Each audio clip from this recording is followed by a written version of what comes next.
இயக்குனர் லோகேஷ் கனகராஜ் இது வரைக்கும் 5 படங்களை இயக்கியிருக்காரு.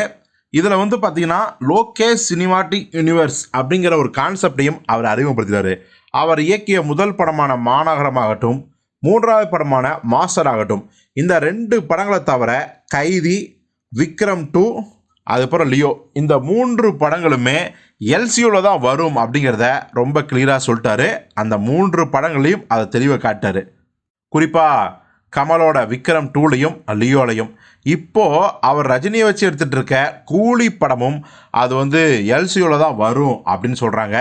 அதெல்லாம் தாண்டி பார்த்தீங்கன்னா இந்த எல்சியூக்காக மட்டும் இல்லாமல் லோகேஷ் கனகராஜுக்காகவே உலகநாயகன் கமலஹாசன் அவர்கள் வந்து ஒரு பெரிய வேலை பார்த்துருக்காரு. அதாவது என்னென்னா, லோகேஷ் மேலே ஒரு மிகப்பெரிய அன்பும் மரியாதையும் கமலுக்கு உண்டாயிடுச்சு. இதை நம்ம பல வருடவே பார்த்துட்டோம். விக்ரம் 2க்கு அப்புறமே, விக்ரம் 2க்கு முன்னாடியும். இப்போது லோகேஷ் எது சொன்னாலும் கமல் கேட்பார் அப்படிங்கிற ஸ்டேஜ் வந்தாச்சு. ஏன்னா லியோ படம் வந்து கண்டிப்பாக எல்சியூ தான் அப்படிங்கிறதுக்காகவே கமலோட வாய்ஸ் ஓவரை வந்து கேட்டார். கிளைமேக்ஸில் கமல் அவர்கள் எந்தவித மறுப்பும் சொல்லாமல் ஸ்டுடியோக்கே வந்து, டப்பிங் ஸ்டுடியோக்கே வந்து அந்த வாய்ஸ் பேசி கொடுத்துட்டு போனார். ஸோ இது வந்து பார்த்திங்கன்னா தியேட்டரில் கமல் வாய்ஸ் வரும்போது மிகப்பெரிய கூஸ்பம்ஸ் ஆச்சு.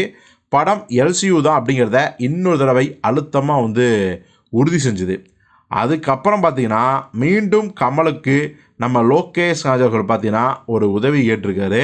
என்ன உதவி அப்படின்னா, நமக்கே தெரியும், லோகேஷ் கனகராஜ் அவர்கள் அடுத்ததாக இயக்க போகிற ஒரு படம் கைதி 2. ஏன்னா கைதி 2 எடுக்கணும் பல வருடமாக ப்ரொடியூஸ் சொல்லிட்டு இருக்காங்க. லோகேஷ் அடுத்ததுக்கு இன்னும் மாட்டிக்கிட்டாரு. இப்போது கைதி 2 வந்து ஒரு வீடியோ பிறந்துடுச்சு. இந்த படத்தோட ஷூட்டிங்கை இந்த ஏப்ரல் மேலேயே ஸ்டார்ட் பண்ணுறாங்க. ஆனால் இது வந்து எல்சியூ அப்படிங்கிறதாலேயே இந்த படத்தில் நிச்சயமாக கமல் சார் உள்ளே வந்தார்னா நல்லா இருக்குமே ஒரு சீன்லையாச்சு அப்படின்னு லோகேஷ் அவர்கள் நினச்சிருக்காரு.